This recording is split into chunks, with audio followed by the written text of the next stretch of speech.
할렐루야. 오늘 오전 시간에도 이렇게 올라오셔서 함께 말씀 듣고 기도하시는 우리 모든 성도님들에게 하나님의 은혜가 가득하시기를 소원합니다. 성도님들 어제까지 있었던 신년 축복 오병이어 특별 심야 기도의 은혜를 많이 누리고 계십니까? 아멘이시죠? 예, 아멘이시라 생각합니다. 다만 지금 아멘에서 크게 나오지 않는 것은 오전이기 때문에 아직 목소리가 덜 풀려서 그렇게 반응하신 줄로 알고 있습니다. 정말 주의 장막에서 주야로 우리가 찬양하고 말씀 듣고 기도하는 것이 참 얼마나 행복한 일인가 하는 그런 생각을 참 많이 하게 되어집니다. 그렇게 너무나 좋기 때문에 아마 우리 성도님들께서는 저녁에만 나올 수도 있는데 굳이 이 오전에도 우리의 발걸음을 재촉하여서 이렇게 나오신 것이라 저는 그렇게 여기고 있습니다. 아침마다 혹은 시시때때로 우리에게 들려오는 이제 헤드라인 뉴스나 이제 속보 소식은 우리로 하여금 기쁜 소식보다는 때로는 어려운 소식을 참 많이 알 때도 있습니다. 그리고 그 어려운 소식이 조속히 마무리가 되어지고 감사한 마음으로 그렇게 가져지게 되는 그러한 소식이 들려올 때도 참 많이 있지만 때로는 여전히 끊이지 않는 그 속보에 속보를 잇고 계속해서 그것이 끊이지 않고 지금까지 이어지는 그러한 일들도 참 많이 있습니다. 대표적으로 어떤 일이 있습니까? 성도님들 벌써 2년, 3년이 되어가는 그러한 일이 하나 있는데 저기 우리 넘어서 가면은 우크라이나와 러시아의 그 전쟁이 또 대표적이라 그렇게 말할 수 있겠죠. 그 양국의 상황에 따라 또 어떻습니까? 그 전쟁을 바라보는 국제 정세에 따라서 그 전쟁의 양상이 계속해서 바뀌어져 가고 있음을 우리는 보고 있습니다. 그 가운데 군인으로서 각 징집된 자의 그런 이제 전사한 그런 숫자도 참 많이 발생하였지만은 어떻습니까? 전쟁에 대해서 국제법상 이제 민간인과 그리고 이제 민간인의 재산이나 이런 것들을 절대로 침탈해서는 안 된다라고 그렇게 명시가 되어져 있지만 실질적으로는 어떻습니까? 연약한 어른분들이나 혹은 이제 아녀자들 그리고 아이들이 몹쓸 짓을 당하게 되어지고 죽게 되어진 그러한 일들도 비일비재하게 일어나고 있지 않습니까? 전쟁의 참상이라는 게 참 이런 것이 아닌가 하는 그런 생각이 되어집니다. 전쟁이 일어났을 때 이것을 국제법상으로 규제는 하지만 실질적으로 이것을 막아낼 도리는 사실 어디에도 없죠. 생명보다는 죽음에 초점이 맞춰져 있는 게 어쩌면 전쟁이 아닌가 하는 그런 생각이 되어집니다. 그러나 전쟁 가운데 꼭 죽음만을 시사하는 것은 아니다라는 것을 오늘 우리가 바라보게 되는 본문에서는 이야기를 하고 있습니다. 오늘 우리가 살펴보게 되어지는 여호수아 6장으로서 하나님께서 어떻게 여리고를 무너뜨리고 그 가운데서 어떠한 일을 행하셨는지에 대해서 우리는 오늘 말씀 가운데 깨달아 알 수가 있습니다. 이 말씀 속에 주신 은혜를 함께 누리며 우리가 남은 한 주에도 그 은혜로 살아가고 그리고 오늘 저녁에도 주실 말씀에 또 은혜를 더블로 받고 또 함께 은혜를 누릴 수 있는 우리 모든 성도님들 되시기를 소원합니다. 먼저 하나님의 일을 행하실 때에 하나님께서는 행하신 그 모든 일들이 사실은 완전하다는 것을 우리가 기억을 했으면 좋겠습니다. 오늘 사실 읽지 않았지만은 여호수아 6장 1절 말씀에서는 이렇게 이야기를 하고 있습니다. 이스라엘 자손들로 말미암아 여리고는 굳게 닫혔고 출입하는 자가 없더라라고 이렇게 이야기를 합니다. 지금 전쟁이 임박하고 있습니다. 지금 이제 여리고 성의 여리고 사람들은 그 성을 수비를 하려고 온갖 대비를 지금 하고 있고요.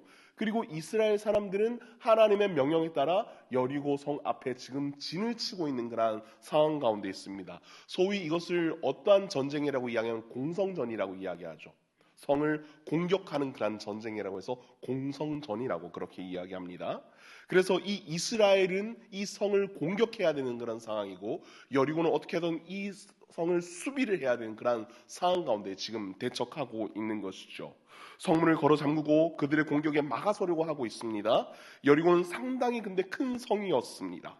그러한 성을 대상으로 공성전을 사실 펼친다는 것은 참으로 쉽지 않은 그러한 일입니다. 그러나 어떻습니까? 이스라엘의 입장에서는 이 성을 사실은 꼭 지나가야 하여만 하는 그러한 성이었습니다. 왜 그럴까요? 지나갈 수도 있지만 그 성을 그냥 지나가고 다른 작은 성부터 정복하게 되어지면 결국은 뒤통수를 맞을 수 있는 그러한 일이 분명히 일어나기 때문에요. 그리고 하나님께서는 그 모든 가나안 땅을 주셨기 때문에 그 여리고성을 정복할 이유가 거기에도 있었던 것입니다. 그렇다면은 이 공성전을 하게 됨에 있어서 성도님들 생각에는 필요한 것이 무엇이 있겠습니까? 강력한 무기이겠죠. 전쟁을 하게 됨에 있어서 당연히 강력한 무기가 있어야 할 것입니다. 뭐 지금처럼 이제 총이 있거나 뭐 이제 미사일이 있거나 이제 그런 시대는 아니다 보니까 어떤 게 필요할까요? 성문을 부술 만한 그러한 이제 도구들, 그리고 또 어떻습니까? 성벽을 넘을 수 있는 그러한 기다란 사다리, 그리고 또 어떻습니까? 그 성벽을 무너뜨릴 수 있는 그러한 이제 도르래를 이용한 그런 여러 개의 이제 공성차들, 그런 것들이 필요할 것입니다. 근데 이 전쟁의 양상에 있어서 이 무기가 필요하고, 그리고 또 사람에게 있어서는 정말 쓰러지지 않을 만한 그런 갑옷도 필요하고요. 그런 지원들이 필요합니다. 사람의 생각으로는 강력한 것을 가지게 함으로 말미암아 이 모든 것을 해결해야 될 것 같은 그런 생각이 참 많이 들죠.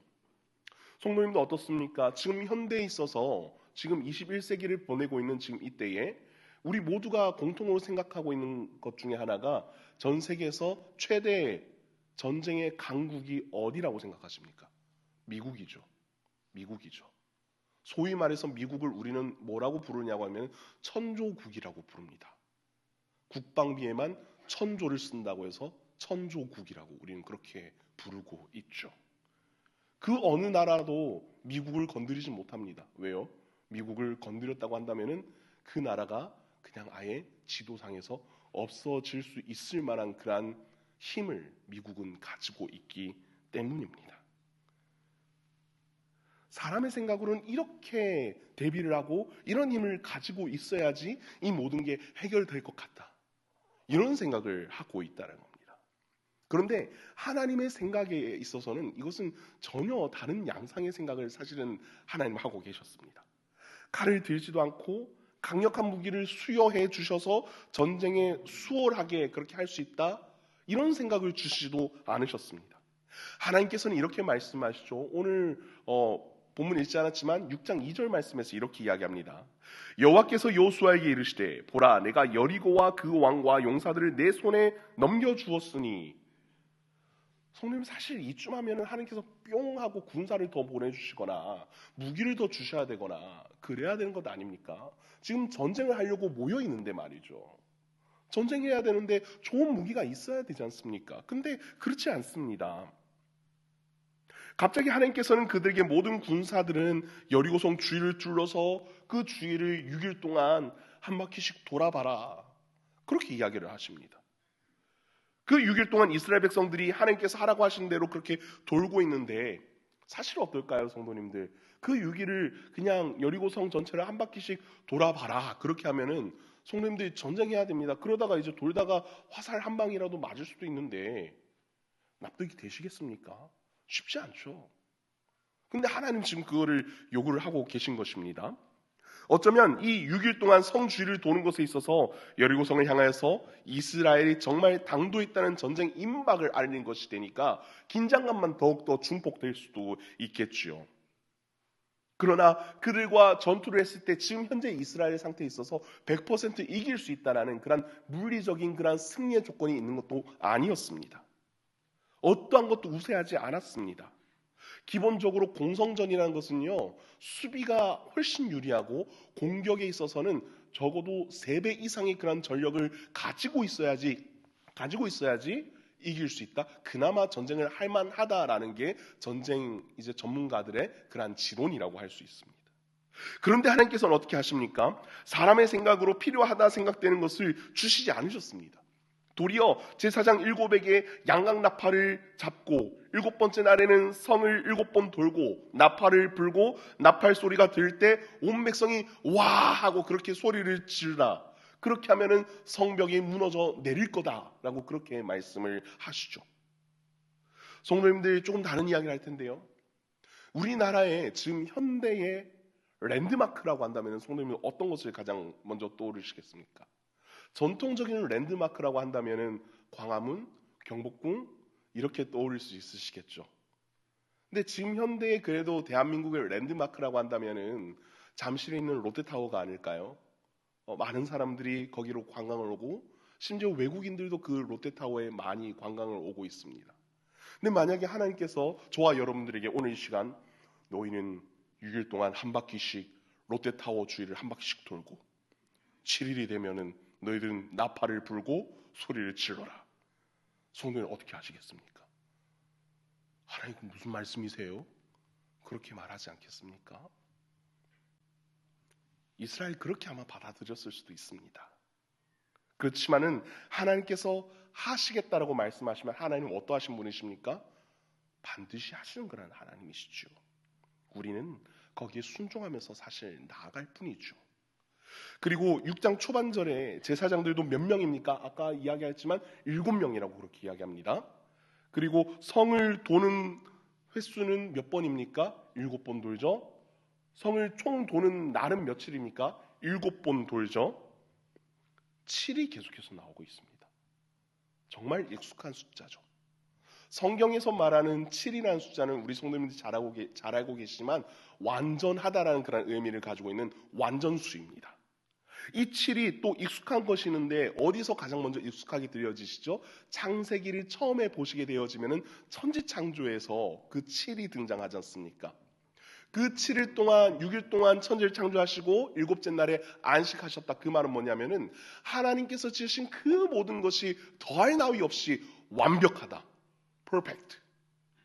하나님 그렇게 말씀을 하신 것입니다. 그래서 하나님께서 보시기에 좋았더라 하신 이 세상을 창조해 내신 것이죠.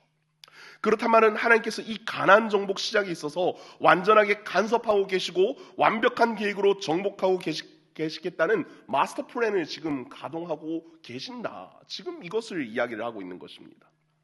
사랑하는 성도 여러분, 오늘도 우리는 삶을 살아가는 그런 가운데에 우리의 생각에는 이렇게 해야 될 것 같은데 하나님의 생각은 우리의 생각 이것과는 다른 이것을 제시를 하실 수도 있으십니다.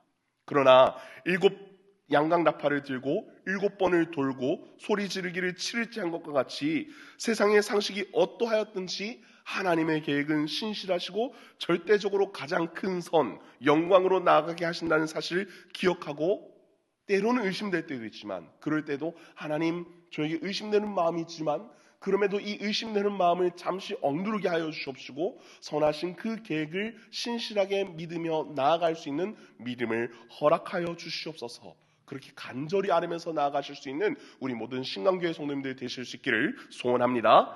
다음으로는 그 하나님의 완전하신 계획 가운데 우리는 말씀 가운데 순종으로 나아가야 한다는 겁니다. 이스라엘 백성들은 하나님의 그 말씀에 어떻게 했습니까? 순종했죠. 즉각 순종을 합니다. 여호수아가 하나님께서 말씀하신 것을 듣자마자 바로 시행을 합니다. 어쩌면 아까 보았던 그러한 마음이 당시 백성들에게도 있었을 것인데 근데 어떻습니까? 하나님께서 사실은 이스라엘의 백성을 잘 그래도 좀 다독이시고 난 그러한 이후였습니다. 모세가 죽기 전, 즉 요단강을 도하하려고 본격적으로 시작하기 전에 모세를 통하여서 하나님께서 행하신 모든 일들을 다시금 들리게 하시고 그 말씀에 순복해 하시고 주어지게 하신 말씀이 무엇이냐면은 모세 오경 가운데 가장 마지막에 있는 성경책 무엇입니까? 신명기죠. 신명기를 하나님께서 그래서 이스라엘 백성들에게 주신 거였습니다. 이 신명기라는 것은 특별히 출애굽 2세대들, 그러니까 첫 세대들이 이제 광야에서 다 엎드러지게 되어지고 들어가지 못하고 2세대들만 들어갈 수 있게 되었지 않습니까? 그 2세대들 가운데서는 하나님의 행하심을 직접 보지 못한 그런 일들도 있었기 때문에 그들에게 다시금 하나님의 율법을 교육해야 될 필요가 있었던 것이죠. 그렇기 때문에 하나님께서 모세를 통하여서 주신 말씀이 바로 이 신명기라는 겁니다. 그래서 이 신명기라는 책 제목 의미 자체가 뭐냐면은 두 번째 책 혹은 두 번째 율법이다 라고 해서 영어는 Deuteronomy라고 그렇게 쓰여져 있고요. 그리고 우리나라 이제 언어에서는 신명기라고 이렇게 쓰여져 있다라는 겁니다. 그래서 왜 그 세대들이 광야에 머물고 있는지, 그리고 왜 지금 요단강을 건너가야 하는지에 대해서 하나님께서는 이미 모세를 통해서 긴 시간 동안 그렇게 설득을 해 주셨습니다. 그리고 여호수아를 세워주심으로 말미암아 마음을 굳게 하여 주셔서 정복에 나갈 수 있도록 그렇게 은혜를 베풀어 주셨다라는 거죠. 하나님과 이스라엘 백성과의 관계가 지금 어떠한 관계인 것 같습니까, 성도님들? 지금 이쯤 하면 그래도 좀 굳건한 관계로 조금 매여져 있는 것 같은 그런 생각이 아마 드실 것입니다. 그래서 하나님의 말씀에 조금 더 순복하기 좋은 상태다라고 그렇게 생각이 되실 것입니다. 사랑과의 관계에서도 성도님들 어떻습니까? 누군가를 좋아하고 누군가를 사랑하게 되어지면은 눈에 뭐가 끼었다라고 이야기합니까, 성도님들? 콩깍지가 씌었다라고 그렇게 이야기하죠. 저도 그런 기회가 좀 있어야 될 텐데, 그렇죠? 기도해 주시고요. 아무쪼록 어떻습니까?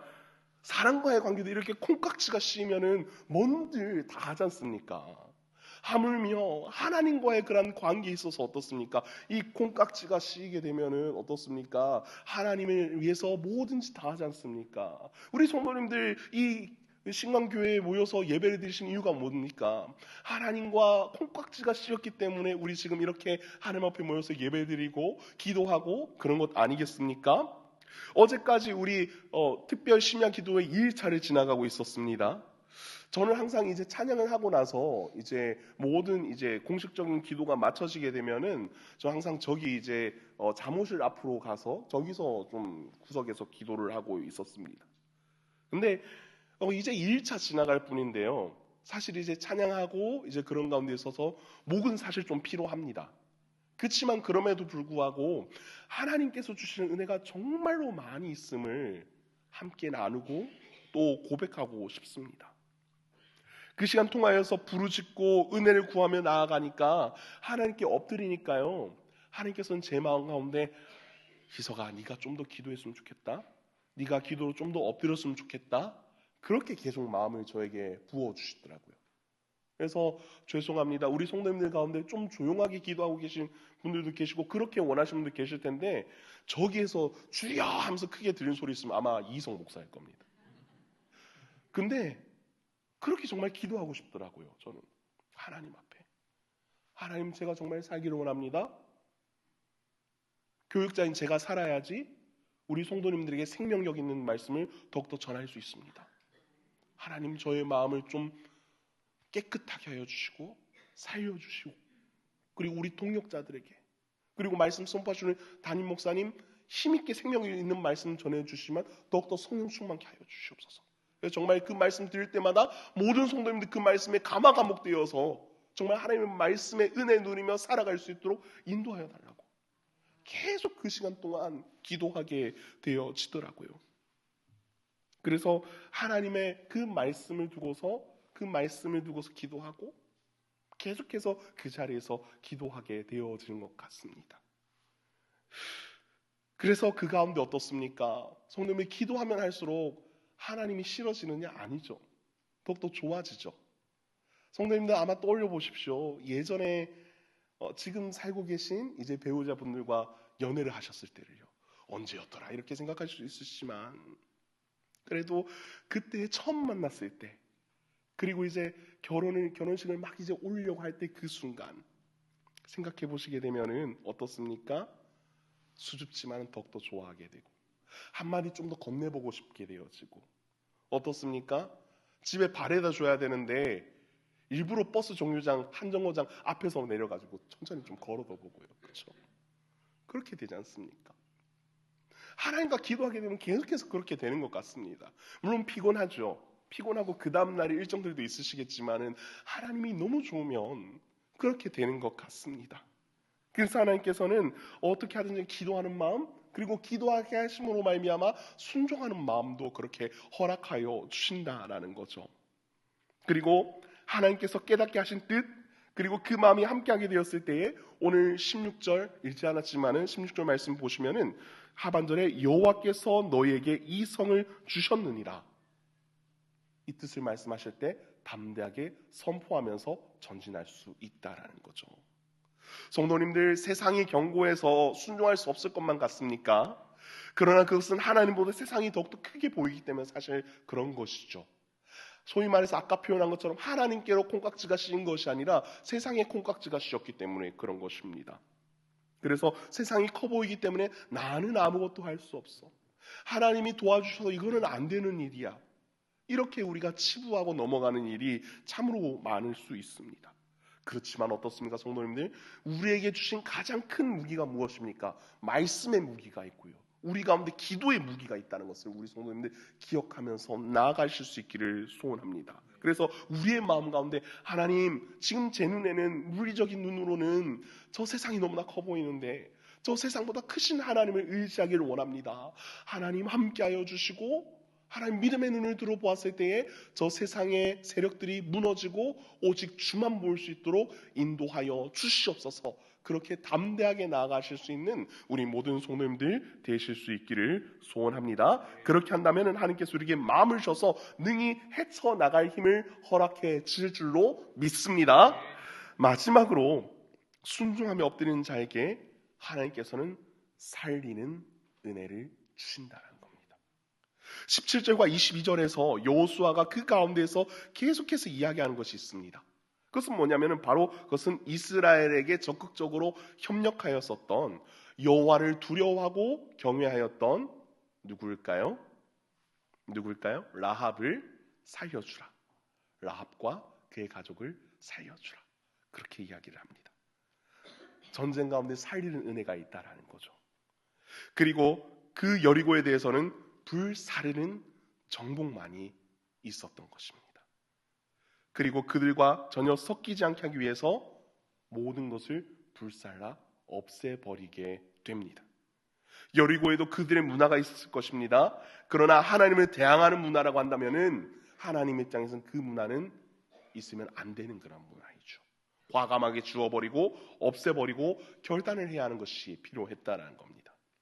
하나님의 정복은 순종하는 자에게는 생명을 주시고요, 하나님을 반대하는 자에게는 심판만이 있을 뿐입니다.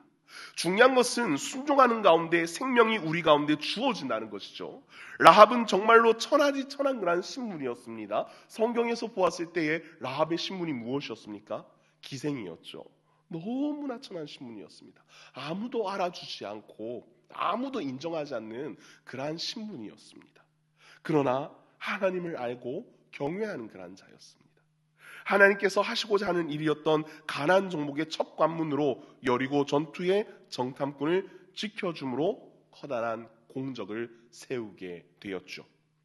사람의 보기에는 죽임을 충분히 당할 수 있는데 사람의 칼을 두려워하지 않고 하나님의 칼을 두려워하였던 라합이었습니다. 그래서 하나님께서는 라합을 살려주신 것이었죠. 그리고 라합을 하나님께서는 더욱더 크게 쓰시는데 어떻게 쓰십니까? 성도님들, 이후에 우리 구약 성경 항상 창세기부터 보게 되지만 우리 신약에서는 뭐부터 보게 됩니까? 마태복음부터 보게 되어지죠. 마태복음을 보게 되어지면 성도님들, 아브라함과 다윗의 자손 예수 그리스도의 계보라라고 하면서 예수님의 계보가 쓰여지게 되어지는데 그 가운데 4명의 여인의 이름이 등장하게 되어집니다. 그 가운데 한 명이 누구냐면은 바로 오늘 성경에 등장하는 라합입니다. 그 계보를 통해서 누가 나셨습니까? 예수 그리스도가 나셨다라는 겁니다. 정말로 커다란 쓰임을 받은 그런 인물이죠. 주께서 오심을 예비하는 자로서 그렇게 세움을 받은 여인이 바로 이 라합이었다라는 겁니다. 사랑하는 성도 여러분, 우리의 세상의 불의함에 불평만 하는 것이 아니라 하나님 앞에 순종하며 나아간다면 하나님께서 우리에게 생명을 또한 살리는 일에도 우리에게 참여케 하십니다. 오늘 하루를 살아가면서 우리에게 주어진 시간 동안에 하나님께 순종할 때 나만 잘 먹고 잘 사는 것이 아니라 생명을 전하며 순종하는 삶을 살아낼 수 있기를 소원합니다. 하나님을 경외하였기 때문에 라합이 그렇게 하였을 때에 그의 가족이 살았고 그리고 그를 통하여서 예수 그리스도가 예비가 되어졌었고 예수 그리스도께서 이 땅에 오심으로 말미암아 어떻습니까? 온 인류가 구원을 받는 그런 놀라운 역사가 그 가운데 있었다는 것. 그 역사가 어디까지 미쳤습니까? 여기 모인 우리 신강교회 모든 성도님들에게까지 그렇게 미쳤다라는 라는 것을 기억하시면서 나아가실 수 있기를 소원합니다. 그러니까 어떻습니까, 성도님들? 오늘 그 순종하는 마음을 얻고자 오늘 이 오전에도 여기에 왔습니다. 그럼 저녁에는 어떻게 해야 될까요? 저녁 먹고 주무셔야겠습니까? 아니죠. 어떻게 해야겠습니까? 저녁을 드시고 여전히 이 자리 우리 신강교회 예배당으로 오셔서 함께 자리하셔서 함께 찬양하고 말씀 듣고 기도하여야 하는 줄로 믿습니다. 우리에게 생명을 주시기 때문에 그 생명을 가지고서 또 어떻게 해야 됩니까? 생명 살리는 일에 우리가 그렇게 동참을 하여야 되지 않습니까? 그래서 어떻습니까? 우리 여기 신강교회가 속해 있는 주안동을 하나님의 말씀으로 살리는 정복을 해야 되지 않습니까? 어떻습니까? 인천 땅을 살리는 정복을 해야 되지 않습니까? 나아가서 우리 대한민국을 살리는 정복을 해야 되고 열방을 살리는 정복을 해야 되지 않습니까? 하나님께서는 우리에게 그러한 사명을 맡겨주셨다는 사실을 기억하시고 나아가실 수 있는 우리 모든 성도님들 되실 수 있기를 주님의 이름으로 소원합니다. 말씀을 정리합니다. 전쟁은 생명을 빼앗는 데 초점이 맞춰져 있습니다. 그러나 하나님께서 하시는 전쟁은 순종하는 자에게는 생명이요 불순하는 자에게는 심판이라는 사실을 기억을 하시고 더욱더 하나님 앞에 붙들리고 하나님께 더욱더 기도하며 엎드릴 수 있는 우리 모든 성도님들 되실 수 있기를 소원합니다. 그래서 남은 한 주의 삶 동안에 우리에게 허락하여 주신 이 기도의 남은 기간 동안에도 크신 은혜를 허락하여 주실 줄로 믿고 나아가시며 승리하시는 우리 모든 성도님들 되실 수 있기를 주님의 이름으로 소원합니다. 기도하겠습니다.